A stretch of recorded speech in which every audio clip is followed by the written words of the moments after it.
Do you know what Steve said when he saw that, Carl? Go on. He said, it has captured Carl.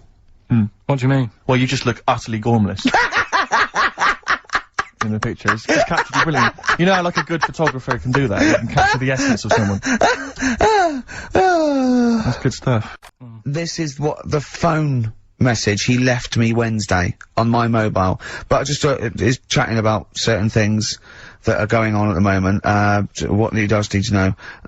Oh, Duncan, who he mentions, is my agent. And, you know, you understand a few other things. But this is the sort of message I get from Carl, right? Whinger. Old messages. Alright. 12:10, Wednesday. Just getting loads of people calling me all the time about Yesterday, DVD's signing for BBC London. I don't work there, but I've been dragged into that. I've got a woman on, leaving a message from Talk PR, going on about, do you want to go and see Pop Idol again? Right? They're just saying, you and some listeners can go. So I'm sure you'll love that. I've got Jim Benner wanting you to introduce the tin buckets at the Astoria. So can you just, like, let Duncan know that I'm doing his job whilst he's sat on his arse with his thumb firmly up his arse? Can you let him know that I'm running around like a here sorting shit out for you? Alright, see you later. Message left So, do you know what I mean? I know, but that's the kind of phone message he's leaving. Do you remember who he was before you... But he's even annoyed that he gets a phone call. I remember he got a phone call for you to do a voiceover and didn't pass it on. You missed a voiceover. That was thousands of pounds. No, I did pass it on though, I told you. You I said did, you said someone had phoned. Yeah. That's not good enough. But who's that? Well, she didn't say, and I didn't ask, but Of course she said. She didn't say. Rubbish. So you didn't take the number down? Just when she went, oh, can you tell Steve to call me? And you went, yeah. Yeah, well, I just thought you'd know her already. I should have known, it was a woman, so I should have known. He's having a go, you see? Unbelievable. I don't know how it's come back on me. You're the one who was picking on it. Yeah, exactly. I'm saying. I'm defending. Why is he having a go at you? He never picks on Ricky because he knows you are his bread and butter. Seriously, you know what I mean? The only reason he's got Mondays off is because you're still doing this show. Yeah. That's why he's scared of you. That's why he's like, he has a go at you on the phone, but he always picks on me because he knows, you know, I'm a pushover, I'm a nice guy. He's scared of you. I can't believe, I don't know how it works. Is that true? Steve, I'm always sorting you out. I look after you. Sort you out with tickets, I sort you out I've got you today, why are you picking on me? What do you mean you're sorting about tickets and lager? What's this? Right, whenever you want tickets. Yeah. Sorry, I don't want to use this as, like, moaning time and that, because I don't like to moan, I'm busy and that, right? I've sorted you out tickets for gigs. Yeah. Right? What somebody doesn't even turn up to. Yeah, we won't even go on about that, right? Lager. He was sorting out the Cure, he complained it was boring. Yeah. There was that big drum of lager that you had, and you said, oh, put that in your room for me. Yeah. Because I don't want to carry it home. Right? Lazy. So I said, alright, then I'll put it in my room. It goes missing, it gets nicked. Then you have a go at me because it got nicked. Yeah. I get you another one. You make me carry it around town for you for half an hour, then you say, oh, I can't be bothered taking it home. Can you take it back to work for me? Yeah. Yeah. But, interestingly, this is like a year ago, so it's obviously, it's still pressing on you, Oh, hang on, and I forgot the one when we had an argument over 50p. When I went out for a coffee. You didn't want to give me 50p back that you owed me.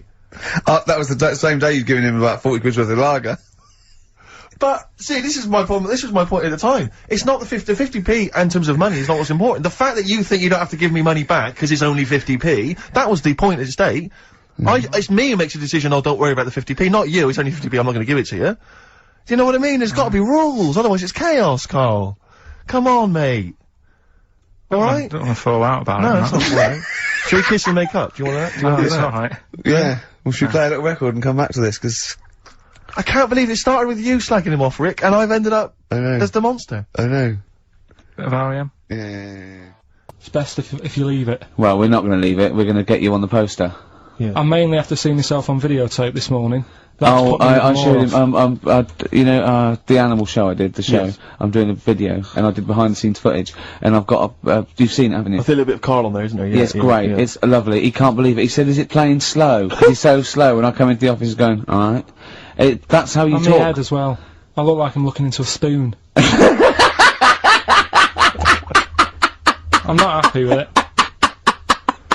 I just think that if we're willing if Ricky's willing to use his celebrity profile for the sake of the show, I'm willing to look like a, you know, let's say a fairly handsome, kind of cool customer. I think at least, the very least, Carl, is that you appear on there as well. You could dress up smart. Are you worried that you'll look the worst out of all three of us? Who am I standing next to? Am I next to Steve? I'm fairly confident.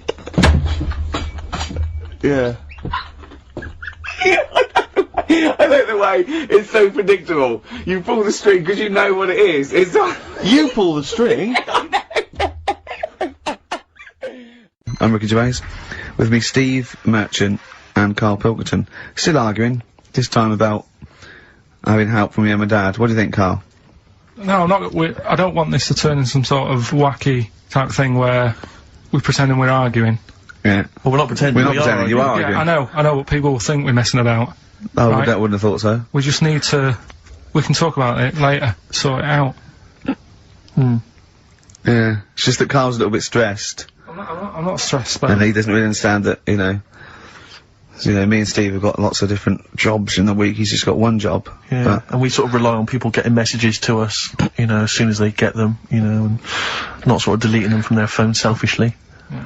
Just things like that, you know, people being on the ball. Not just thinking about themselves all the time, not just thinking about number one. what do you think, Karl? whatever. Do you know what I mean? Whatever. Don't get all maudlin again. Just having a little discussion. Yeah, this will annoy you. Guess what? Think of this, you little slaphead twat. Apparently, that's Sony's ours, that's Sony's ours. Right, apparently, women can get bald treatment on the National Health Service, but men can't. What do you think of that? Do you think that's fair? Is that a fact? It's a fact. We should point out that Karl is, would you say balding? Yeah. Would that be fair? Well, either that or a wide parting.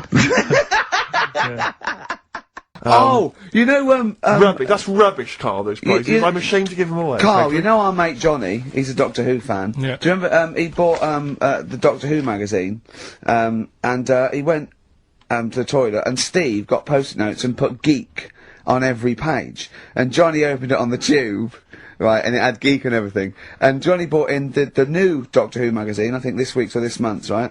And they've done the perfect Doctor Who fan, right, what the geek is, right, and it looks exactly like Steve. Alright, don't have a go, Rick. It does, and, I'm going to try and put it on the website. It's amazing. It's got your hair, glasses. It stands like you. It's sort of dressed like you, and it's only. And it's hilarious. And he was. I mean, I'm insulting you now. It sounds like an insult, but if you'd see it, you'd laugh. Play. Well, Rockbusters, right? Yeah. Right, here we go. Just a little bit annoyed. Just, 3 clues. We've lost all the energy in this show, haven't we? Well, I can't get over that insult. I'm just a little... No, Three. we did though. It It just was came out, sort no, of I can be honest with things, you, it 3 came out of left clues. field, I wasn't expecting an insult. No, And, but I think There it was a was sense of camaraderie on this. No, side. I'll bring Just it in, email in, you'll see what I mean. Right, play a record, I'm ricky.gervais@xfm.co.uk. just annoyed, I can't What are we listen to doing? Robert's I'm just reading out the clues. Should we put this? Let's put this one in for the Sony Award. Let's put this show in for the Sony Award. Play a song, Karl, because I need to discuss things with him. I've talked before about him Edit slagging it me down. off. Get this down to 3 minutes. It'd be a great Do show. Rockbusters in a minute. I tell you, you're going to go along later to the Live 8 gig, and you're probably going to see some bands that can make an effort to entertain you. But if you want entertainment, Rick, you know it. Go on. There's only one person to book. Go on. Me. If you know, you're perhaps Yeah. having to do, because I mean, I'm obviously a top Well, DJ on the radio, but where I really come into my own is DJing in any kind of club Well, environment. you told me you were DJing, I didn't go to it, DJing at a party, and you said the place was rocking, The place was roaring. and I loved it. Carl just said he was there and they weren't. Well, that's nonsense, Karl, They because weren't, you know so- very well that when I'd put on a tune, they'd cheer. Yeah, but it was late on in the night. They would have done that, whatever you put on. That's nonsense. No, they they were said they were happy and everything. I'm not saying they weren't having a good time. It was your party. It was alright, but they weren't going mental like you're sort of making up. They were definitely going mental. When I put on the Proclaimers, they could not believe their luck. They would have walked 1,000 miles. Was it good though? Were they really, what were they doing? They were dancing, were they? Dancing and that, but they weren't sort of cheering, going, you know, more and all that at the end. What are you talking about? Oh, Take wow. On Me came on, the big cheer went up. Oh, I don't know who to believe. I've been there, done it, Steve. I've been the DJ as well. Oh, it might be jealousy. It I might think be there's like professional jealousy there. yeah. I think it's because my fortunes are on the up, and his are on the down. You know, we all know famously that he had Pilk was making music, his didn't DJ happen. outfit. Didn't happen. I did enough. I just wanted to do enough to pay for the equipment. And I did. And that was that. But I don't like crowds, do I? It's one of them things, isn't it? Like I've said before, when you first see something, it's a bit of a shock. Do you know what I mean? It's like the Elephant Man or whatever. Yeah. First time you see him, it's that sort of, oh, look at that. Do you remember the first time you saw Steve?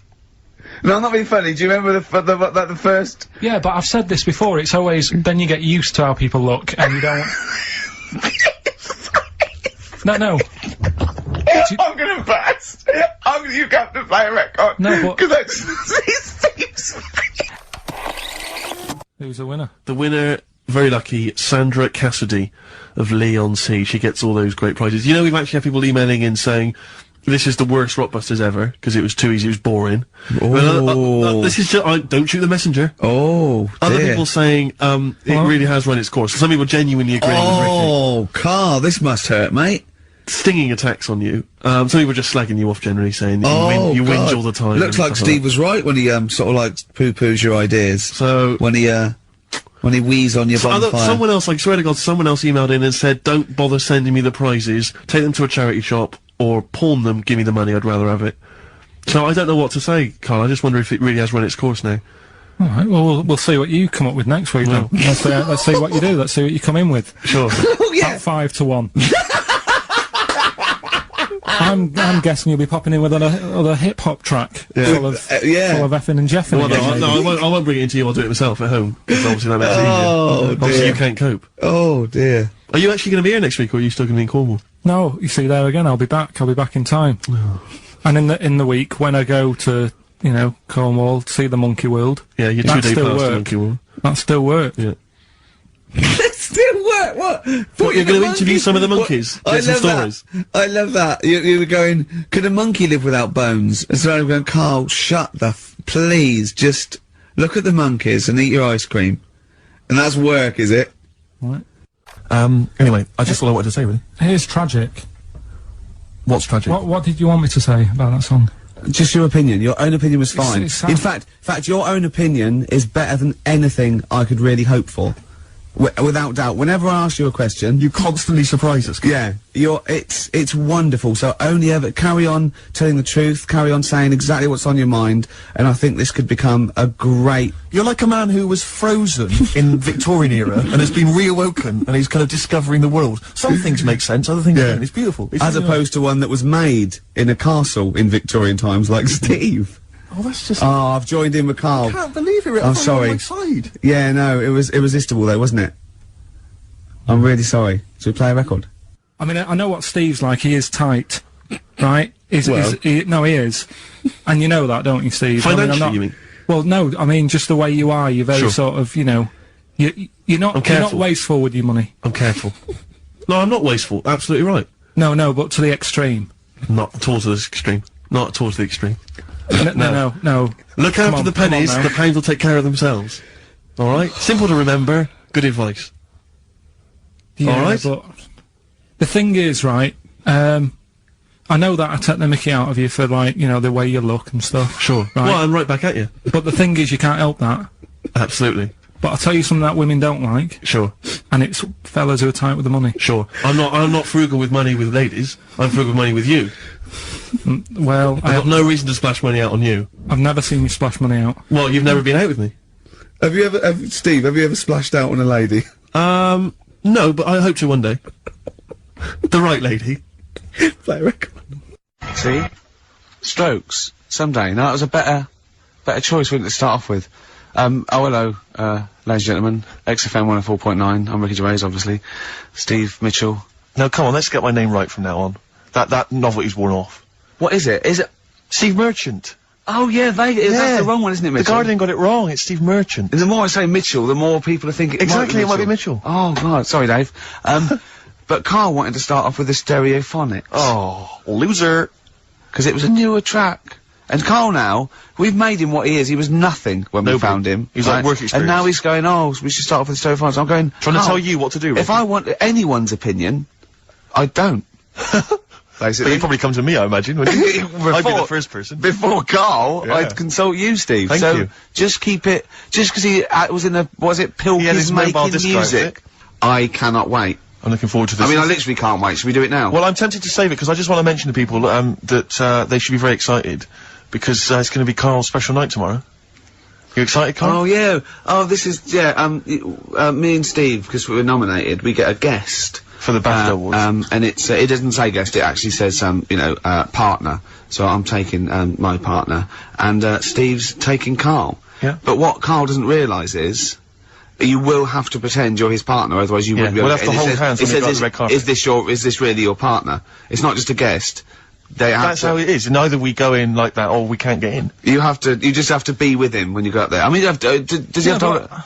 We should hold hands, but I think what we should do is, just to make sure that there's nothing at all that, like, it's gonna go wrong, we should just do a little kiss. Just like, Just when we get in front or of the be seen cameras. sort of like cheek to cheek, just to show them that, Yeah. you know, you're not, he's Like not just Elton getting, John and he's David not just Tennant. getting his mates in for a free meal, you are actually partners. No, I'm not up for that. Why not? Well, Because we know we're not actually gay. no, but yeah, but So it's not a problem. You've come out of it looking quite good because you've got a good-looking fella. But I'm meant to look like, you know. I mean, I'm not gay, but if I was, I don't think I'd go for your thing. Oh, he's done you, Steve! It's turned on you again! I cannot believe. We were trying to get in. Wait a minute. I have got the cream of London's totty phoning me up, trying to get an invite to the BAFTAs, Yeah. right? We have very graciously asked you if you would like to come along. Well, that worries me even more. That you've got women calling you up. Carl. Carl, I can't choose between them.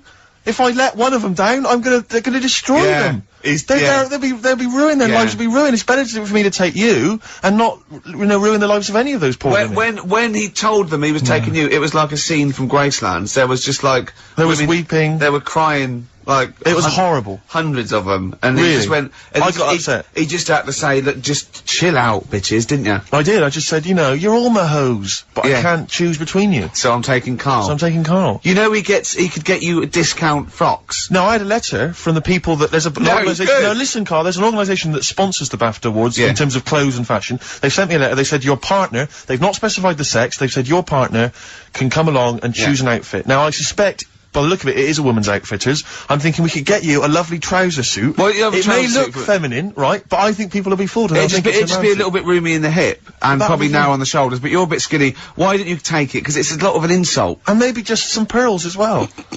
Be lovely. Wouldn't you want... I haven't got anything sorted to wear yet. See, you're slagging me off. You're likely to end up going in a tracksuit. yeah. But yeah, I don't know what we were talking about there. So we've got the film thing going. I don't know what we were talking The film. What were you talking about earlier about glasses as well, and Steve taking his glasses off? What was that? What are you saying that in front of him now for? Was it an insult? It wasn't really an insult. Carl, but I what don't- were you up to? No, what was it? I genuinely don't remember. I genuinely don't remember. Right, Steve. I'm not having a go. Right. Just saying how people. It's a bit weird that you've got glasses because you've got a good pair of eyes on you. Right. That isn't an insult. What were you talking about though? What was it? Why did It was the fact that people who wear glasses always look a bit weird without them on. It's like, you know, they should wear glasses. Okay. Why did we get round to this? What was we talking about? What were we talking about? I don't know. I don't know. I don't know what that was. It sounds like an insult, even it wasn't No, intended as well. it wasn't. It sounds like an wasn't. insult, Carl. It does, yeah. No, it wasn't. I But should be listen- allowed to punch you every time you insult me now. No, but I'm not Oh, I'm having a doing go. it. I'm going to give you a dead arm. Look, Steve, it's you. You always Even if just. it wasn't, you intended it to be one. What you?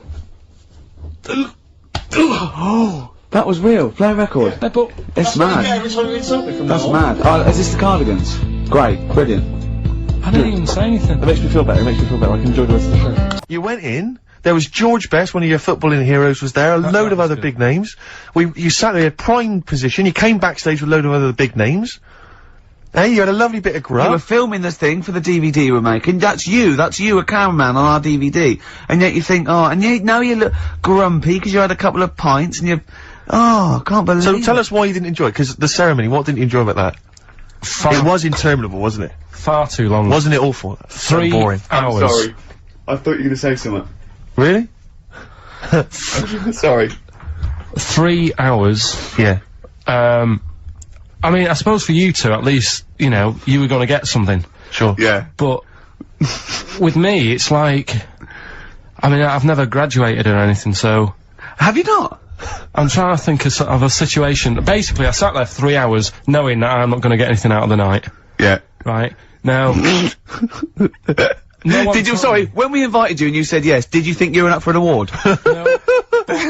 I thought we were going to be sat round tables, having a nice bit of food, Yeah. whilst people are going up there winning awards. Yeah. But 3 hours of the same thing over and over again. I mean, if a film's 3 hours in the cinema, Yeah. you go, well, it's long, but, you know, I wonder how it's gonna end. Yeah. But this was just like the same thing over and over again. Some guy going up, thanks a lot, cheers for the bit of brass. And then going down, sitting down, the same thing over and over again. Honestly, right, I'd say it was one of the worst things I've ever had to do. Lincoln, No, I enjoyed the night afterwards when we did have a bit of lamb and a nice bit of veg and that. That was Yeah. alright, and I went home and I was happy, and I got the little freebie bag that you're talking about that we're giving away. Yeah. Which wasn't much good stuff in it. Oh, all right. Christ. No, 'cause What would Suzanne- you have done on that Saturday night? Suzanne What said would you have done or the Sunday night rather, what would you have done had you been at home?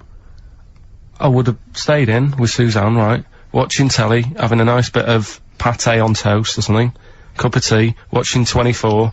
But instead, I had to buy an expensive suit, so I didn't show you up. Right? Jesus, what are we doing? Yeah. And what did you spend on your suit? Well, in total, right, because, you know, the shoes and the suit and the shirt and the tie, it was about 600 quid. That's the most expensive evening ever.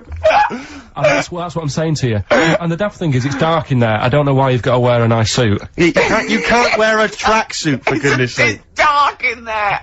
Oh, no, just the shirt and that. It doesn't make you a better person wearing a suit. No, doesn't You make you a know what better I mean? person, no. We're not claiming it made you a better person. No, well, that annoyed me.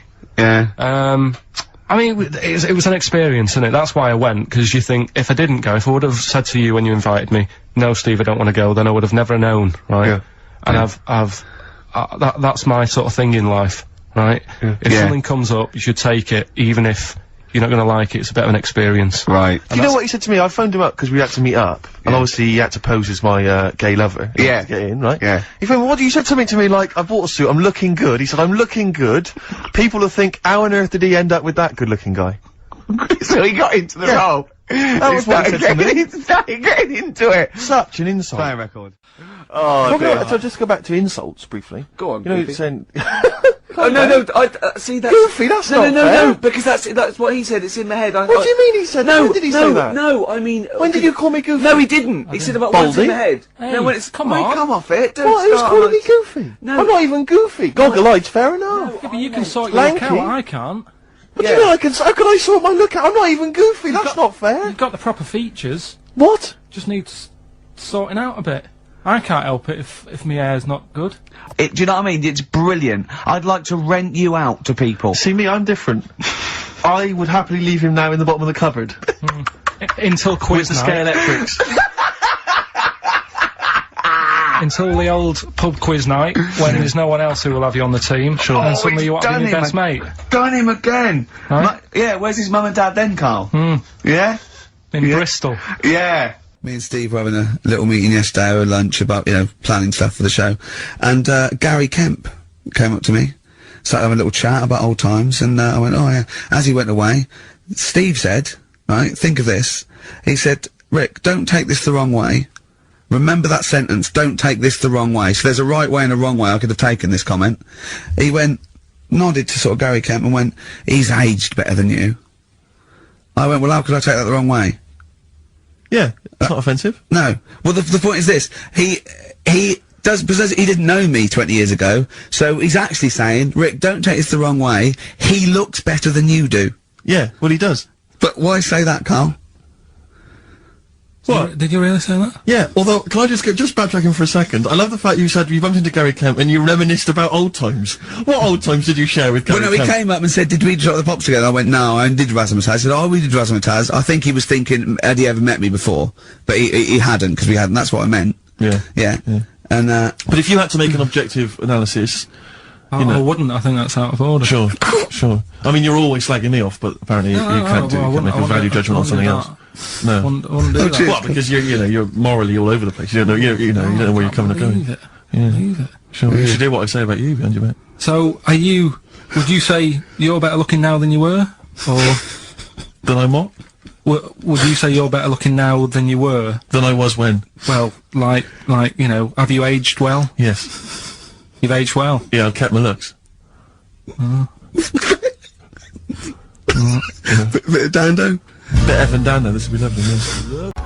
Hello, welcome to the Ricky Gervais Show with Guardian Unlimited, back where it all started, with me, Ricky Gervais, Stephen Merchant, Hello. and of course Karl Pilkington. Right. the internet phenomenon that is Karl Pilkington.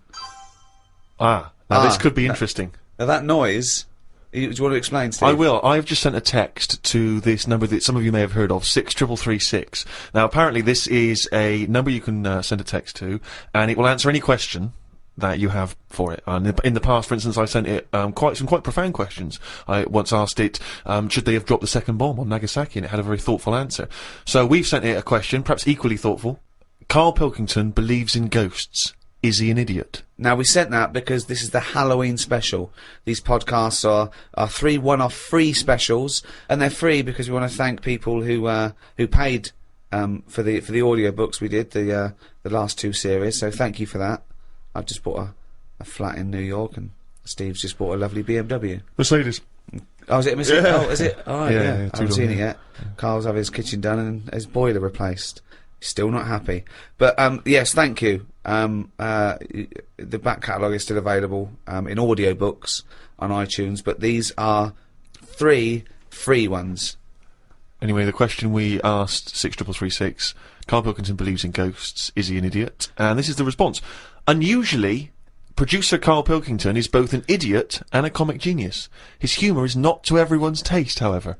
That's amazing. That's the response. But it's curious because it doesn't really answer our question about ghosts. Send them, do you believe in ghosts? Okay. This is the Halloween special, of course. That's why we're talking about ghosts. Karl, do you believe in ghosts? Yeah.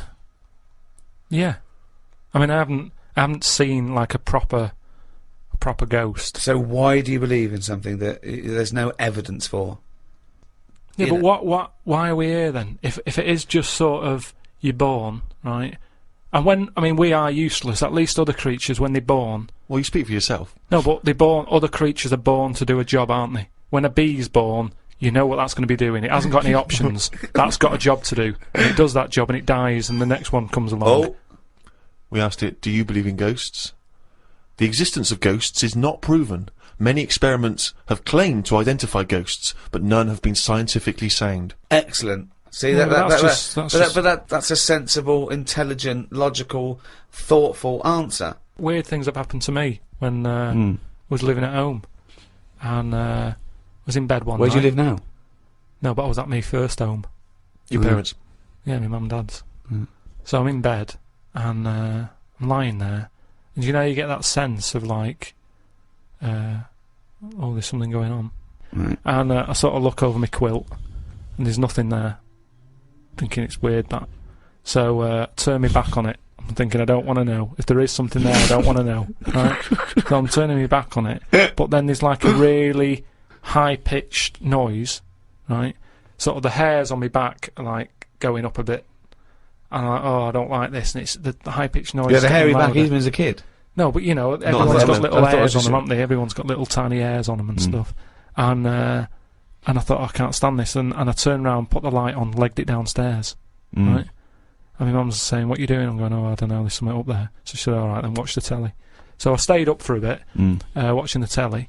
Went back to bed, the high-pitched noise had gone. Went to sleep. Get up the next day. Charlie from next door comes round. He goes, Hilda's dead. Right? And my dad said, oh, when did that happen? He said, last night at 11:15. Right. That's when I was in bed. So, what are you telling me for? Because it's weird, isn't it? It's that thing of... what do you think would be weirder, that no one ever died at 11:15 when you were in bed? No, but that's when all the weirdness was going on. That's when the tone was happening, my back was getting itchy and stuff. And Coincidence. And I went down and watched telly, went back up, it's gone and that, but that's when her spirit had sort of... No. Ah, okay, right, interesting. No, this is where we get into the facts. So Hilda's spirit had left whizzing round my bedroom, because my bedroom was right next door to theirs. Yeah. So I'm just saying, that's one. Why do they whiz round when they die? Why do spirits whiz round when they die? Because they're going, where am I going?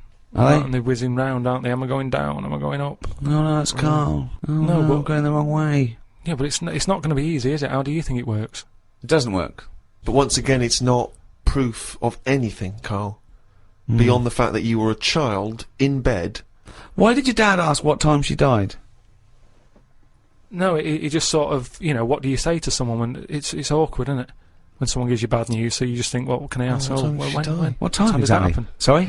No, just, you just go, oh, Exactly what time did she die? My wife passed away. Yeah, What time exactly? No, not exactly. He just said, oh, that's bad. When did that happen? Like, what time? And he said, well, thanks for asking. Quarter to It was 11. specifically Quarter to 11. past. Quarter to 11. Quarter to 11, I remember What did he say? distinctly. What did he say last night? Oh, that's weird, isn't it? Convenient, aren't they, all these It stories? is, or is it? Or, yeah, I mean, it's either that's exactly what happened, Rick, or he's misremembering the actual series of events. I don't know which one to plump for. But I tell you this though, Go on. you know, if we're talking about ghosts and that. Yeah. Now, Hilda, Yeah. choose your bog standard old woman. Right. I hope that's on the gravestone. I know, yeah. No, it's just- did you do the eulogy? No, you know. That's great. you What can we say about Hilda? Bog standard old woman. Right, there's sandwiches at the bar. That's the most insulting thing you could ever say. No, there's nothing. No. Let's just think about that Hilda phrase. lived her life. Thank you for coming to celebrate the life of Hilda. Who died at 11:15 specifically. And was a bog standard old woman. Are we burning or burying? But anyway, but she lived to be quite old. Which annoyed you. And but yeah, No, in a but- bog standard way. But this is what I was saying about us all living too long and stuff. It just makes it worse when it does come to us being a ghost. I don't know what you're talking No, about that again. sentence made no sense. Just, if you are going to be haunted, right, say, I know you're going to say, well, I don't believe in them, so I'm not worried, so don't be going on about it. But say, like, you know, your new place that you've bought, you move in, and you go to bed, and there's something moving about the room. You see it, it's a ghost. Oh no. Okay, let's for the sake More of argument, likely, a Siamese cat called Ollie. No, because that's probably got its own room, hasn't it? But what I'm saying is, would you prefer to have an old person moving about looking at you, or just a young person? I'd prefer a youngish person who looks normal and is sort of floating about, and you go, oh, all right. That looks normal, floating about. No, but an old woman would really scare me. And ghosts are always going to have a bad reputation because they look scary because they're old. So that's You talk absolute shit. that's all I'm saying. So Can we're you now believe going. we ever charged for this? No, but look, if we are going into another life, right after this, Which we're not, we but yeah. move on to another life. Yeah. We're not going to move on. That land, say if it is like another world, where we go and we plough fields and we grow Croppage. we grow crop. Crops. Crops, if you want. yeah, well, I would like to use the English language. Yeah, but there's too much fruit about, so just a crop, just something we need to get by. Fruit about. He's got an answer for everything. That's So we what grow I'm some saying. crop. Yeah. Yeah. So you grow your crop, and now if we're all going into that other land or world or universe, old, who's going to do the cropping?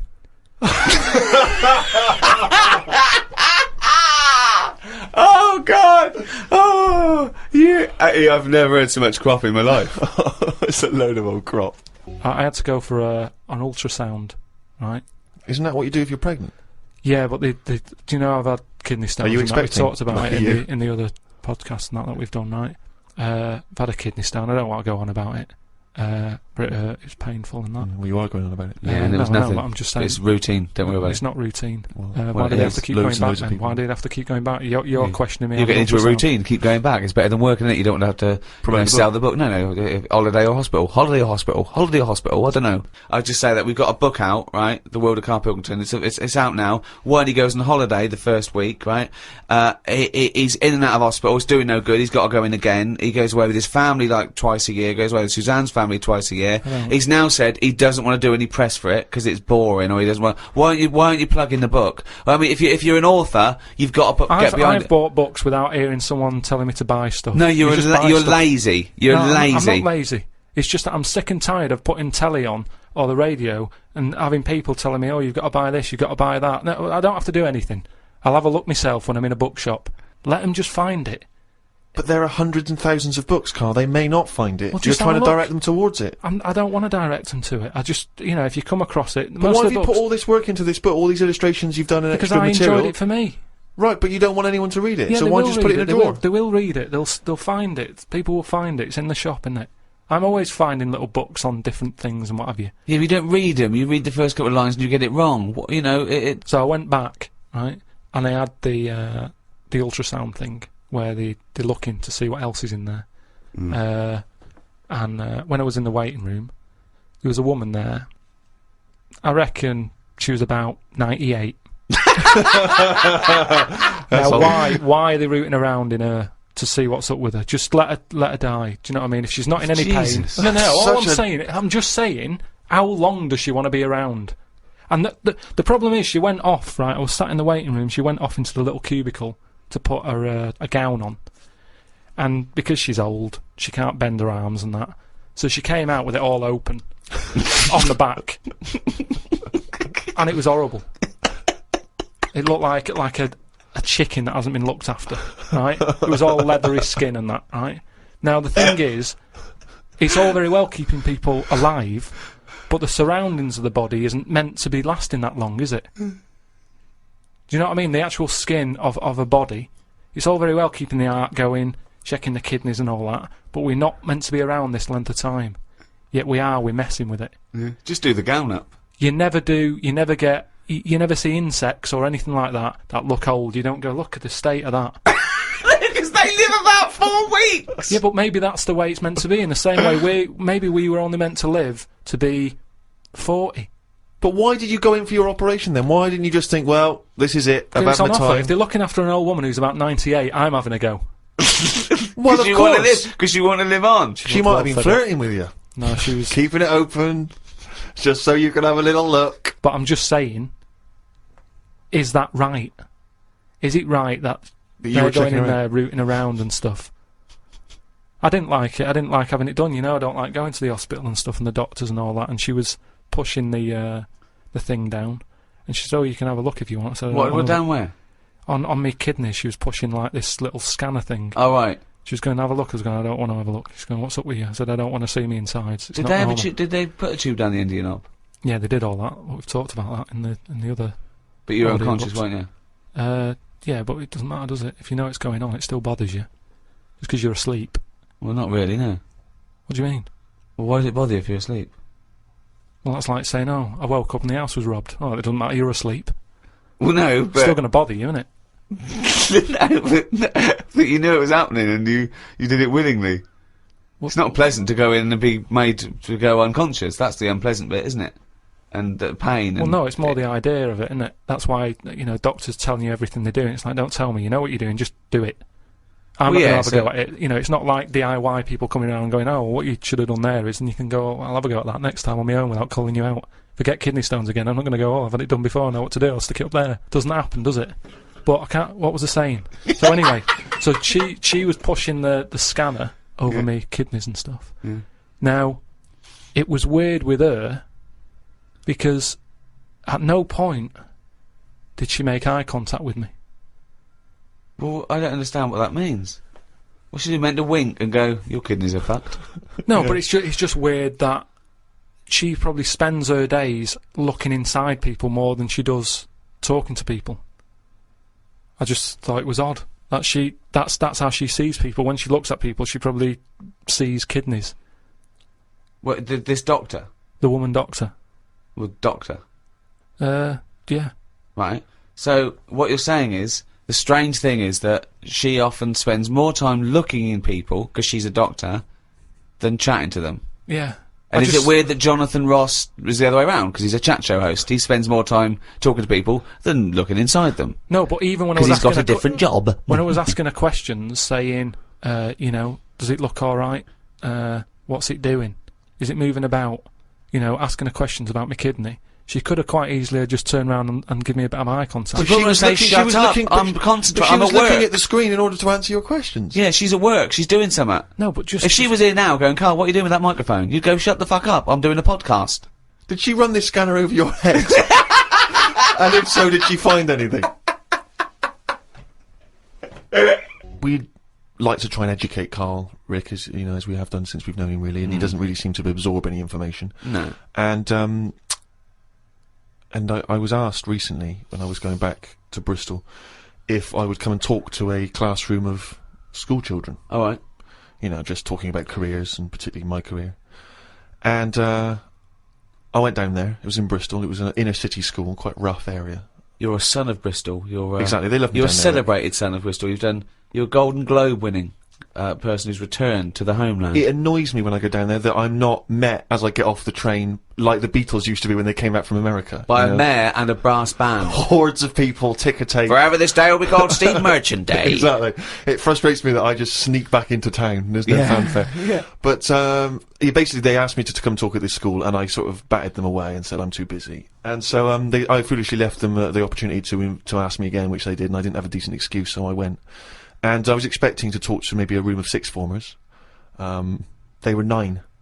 These kids, 9 and 10 years old. But I realised as I was walking into school, I was suddenly really nervous. I was more nervous than anything I've ever done. Because I realised that I've not spoken to a child like that since I was a child myself. I've never interacted with them. So I didn't know at what level I would be able to pitch this talk. You know, I didn't know what they understood, what ideas they understood. Obviously, in my mind, I was picturing Carl, and then I was ratcheting it up a few years, sort of IQ-wise. And I went in So there, what did you talk to them about? and I was supposed to talk about careers, and I realised very quickly that they didn't really understand conceptual Did they know ideas. who you were? Not really. One or two of them may vaguely knew. One of them went, "What's Ricky Gervais like?" And I said, You got a deep voice. yeah. Actually, that was one of the teachers. And I'm supposed to be talking about careers, how to get into careers. And I start trying to explain the idea of being a writer, and I say that it's very important to be able to get inside other people's minds, you know, figure out how they think, and how, you know, and try to understand other people. But this, they didn't really seem to grasp. They started talking amongst each other. You know, they were just losing interest. I lost them straight away. I was devastated. Oh, no. So then, and this is the worst thing, right? I started lying to them. Because I realised that every time I told a slight lie, because I thought they'd be interested, they were. So I carried know on lying. Justin Timberlake. You're not joking, right? They said, one of them said, "I understand you used to be a DJ," and I went, "Yeah, it's great being a DJ because you get to meet pop stars like Robbie Williams and Beyonce." Never met either of them. Never met them. And they went, one of the kids went, "What's Beyonce like?" and I went, jokingly, I went, "You wouldn't like her." And I said, "No, I'm joking. She's lovely. She's sweet. She's good as gold." I was making it up. But they were loving this, and the teacher was going, "Would you all like to meet Beyonce?" And they were going, "Yeah." And I was thinking, God, well... I'll bring her down tomorrow. Well, exactly, but I don't know why I felt it was like I wanted to win the approval of these 9-year-olds. That's amazing. Because my own achievements, I realised, wouldn't mean anything to them. You know, I can talk about the people I have met, but they don't care if I've met Robert De Niro, but they're interested if I've met Girls Aloud. Or me and Girls Aloud, some of the times we've had together, it turns out. But it is fascinating when you have to interact with people, with children like that, because I've got no concept of how to talk to children. To me, I can't grasp the difference really in conversation and chat between, say, a 7-year-old and a 13-year-old. I don't know at what point they learn stuff and pick stuff up. Do they understand? Do you know what I mean? I find it really I remember hard. once when I was about 9, the headmaster, deputy headmaster, used to do a little fable. I've talked about him in stand-up. He used to do a little fable. There's one I remember where he got a tube of toothpaste, and he got someone up. He said, "You, come out here. Squeeze this tube of toothpaste out on this board," and he squeezed it all out, right? And he squeezed it all out and emptied it. He went, "Now put it back in." And the kid tried to struggle, and he goes, "You can't do it." He said, "It's easier to do something than undo it." Okay, go back to class. Like, people are going, "Oh, I get it. I know what he means." Yeah. They're just thinking, don't squeeze all the toothpaste out. Yeah. Just save some. Yeah. I mean, you know, there's no way they're going to take on No, that exactly. metaphor at the It's age too of 9. conceptual, yeah. Yeah, exactly, yeah. Yeah, just stop misbehaving or I'll smack you. That worked. Carl, have you had to have any dealings with kids? How do you get on with kids? Do you relate to them? Or are they just as angry and perplexed by your views as we are? I mean, it's with everything, isn't it? Everyone's different and that. I can get on with some young kids alright, and some of them are, like, you know, a bit cocky and what have you. But, I'm sort of getting on with the baby at the moment, because, I've been made a godfather. Think of that. So, Wow, who did they reject? I know. no, I mean, Who said no? Yeah. How well, many people I said no? did. I did at first, and Brilliant. then Suzanne said, "Look, you know, it's not really a choice. It's not like a job interview or something that you're thinking about. Is it a good thing? So you've been asked. You should take it on." But what are they? What if they? Hold on. If you're the godfather of this Yeah. kid, presumably you're friends with them, and they probably listen Yeah, to this yeah, they're good podcast. friends. So now they're hearing, for the first time, that you didn't want to be Yeah, but Godfather. I think that's good because they can hear that, you know, it wasn't, I didn't just do it because I was asked, I thought about it, I thought it through. You know, I was worried, it was kind of like, is this a job? And, I was just Well, it's asking nothing them, but tokenistic, is it? You're not well, really... this is what I looked into. I said, we went back and I said, right, I've been thinking about this thing. I've heard that it's my job, if anything happens to them, I've got to kick in. I'd have to start looking after the baby. So I said, right, how many of you are in your family? If that happens, am I going to start getting a phone call or what? And they said, no, there's a big family, you're not, you know, you're at the bottom of the list. So I was like, how many? And just finding out what their age is. And, you know, I've only got a small flat. It would have to sleep in the sink or something, right? So I checked all that out, and all safe. So this baby, it's spooking me out a bit because it doesn't blink. And that's pretty weird when you're sort of talking to it and you're thinking, it's not blinking. Are you sure it's not asleep? No, it's honestly, it's weird. If something doesn't blink, it's like it's evil. Because blinking just makes something look a bit more friendly, doesn't it? And I was stood there, you know, talking to it. I just tell it little stories about anything. It's lying there looking up at me. How old is it? It's must be about 2.5 months. Well then, why are you telling it stories? Because it likes it. But it's just weird how, like, then I'll sort of forget the story because I'm looking at it going, it's not blinked yet. It's been about 10 minutes, it's not blinking. So then I forget the end of the story and I just walk away because it's not bothered anyway, it's probably not listening, is it? But What a pointless tale! What a pointless tale now and at the time. I think it likes it. The kids like stories, like you say, they're not bothered if it's not true or anything. Or if you walk away before the ending because you've forgotten it. That's Brilliant. why it's not blinking. It's so dumbstruck at the idiocy coming out of your gob. No, but you don't need to hear endings of stories. Maybe, like I said That's to the you. point. That's the point of a story, isn't it? No, it's not. That's the point why people... That's why people like stories, because they're hooked into knowing what happened. No, because there's loads of films that happen and they have a funny ending. You leave there going, I wonder what's meant to happen. And you make it up in your own head. You go, well, I bet what happened is that person went off and got married to that woman and they lived happily. And then in your head, it's the truth. It's actually what happened. But I think that's better. Why are we told everything? Because So what would your end be to a story such as The Elephant Man? Okay, he's rescued from the freak show, he's put in the hospital, he becomes something of a celebrity, then what happens? He discovered he had big ears and he could fly, and he joined the circus and he was the main attraction. I wouldn't change the end that much because at the end of the day, you can't make something up that's not believable. At the end of the day, he's got an head like an elephant. He's not going to have a good life, is he? So there's no point making out that he went on, loads of women fancied him, and you know he modelled hats. It's not going to happen. So he's got to die. The Elephant Man had to die, but at the same time, Was shot by poachers? show for his tusks? show a few positives, you know, because I'm sure there was good bits in his life. I don't know what they were, but you know, look at everything. What was he like when he was a little baby elephant? They didn't cover what he was like as a kid, but you can get away with them sort of looks when you're a baby. You can be an ugly baby, and everyone goes, "Oh, isn't it nice?" There was some woman in a cafe the other week that I was sat in, and she came up and she sat down with her mate, and she was talking loudly, going on about, "Oh, the baby's lovely." They said it's got lovely big eyes, really big hands and feet. Now that doesn't sound like a nice baby to me. I felt like saying it sounds like a frog, but I thought I don't know her. There's only so much you can say to a stranger. I don't know what kept me from saying it. That's what I was saying before about there's something. It sounds like a frog. There's something inside of you that stops you. Yeah, that's amazing that you had the urge to go, that doesn't sound like a good baby. What, love? I'm just listening to conversation. That baby you're talking about sounds like a fucking frog. Yeah, but something stopped him saying it. I just came back from America, and they love Halloween. They're out there. obsessed over there. I mean, it's a proper thing out there. Here, it's sort of half-hearted. A few middle-class families, sort of. But do you think it'll get more popular here though if we do find out that ghosts are about? Well, that'll never happen because they're not. No, okay? but if they did, then But- suddenly that would be a big. Well, it'd be a big day. America makes things famous now, because of film culture and everything. So yeah, it's all it's all from that. I doubt we celebrated much at all, did we, 50 years ago?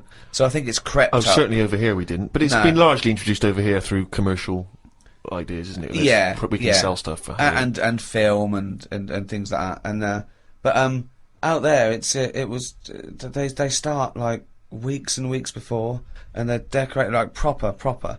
And but I saw a little bakery in Soho, and it didn't look right with cobwebs all over it and spiders on the buns. Yeah. But even though it's fake, it's just I don't think you should do it on a bakery. Do you know what I mean? I know what you mean, it's a just bit think creepy. that surely puts you off the product a little bit. I always don't know. find it a bit depressing. Like last time I remember going into supermarkets and you see sort of these old women who you know, in their 60s, and they're doing this job they don't really want to be doing, but they've been made to dress up As a hat, I know. as a witch or as Cinderella, and it just... Well, they could do it in just- like a morgue or something, just to sort of, Brighten up the place. well, just so people aren't that scared. Imagine that. Imagine you going to identify your dead relative, and they go, "What's the spiders all over?" It's 31st October. No, Oh, but, okay. But just make it a bit spookier and have a bit of fun with it, and let's not get serious about, you know, like I say, passing on. Yeah, but But those you've sort of had people your have to bit. take their job seriously. I remember when my mum died, and I had to go along, and I was talking about what wreath they wanted, and this person, quite rightly, had to turn off their sense of humour in a way, because I suppose they mustn't offend anyone, so I had to.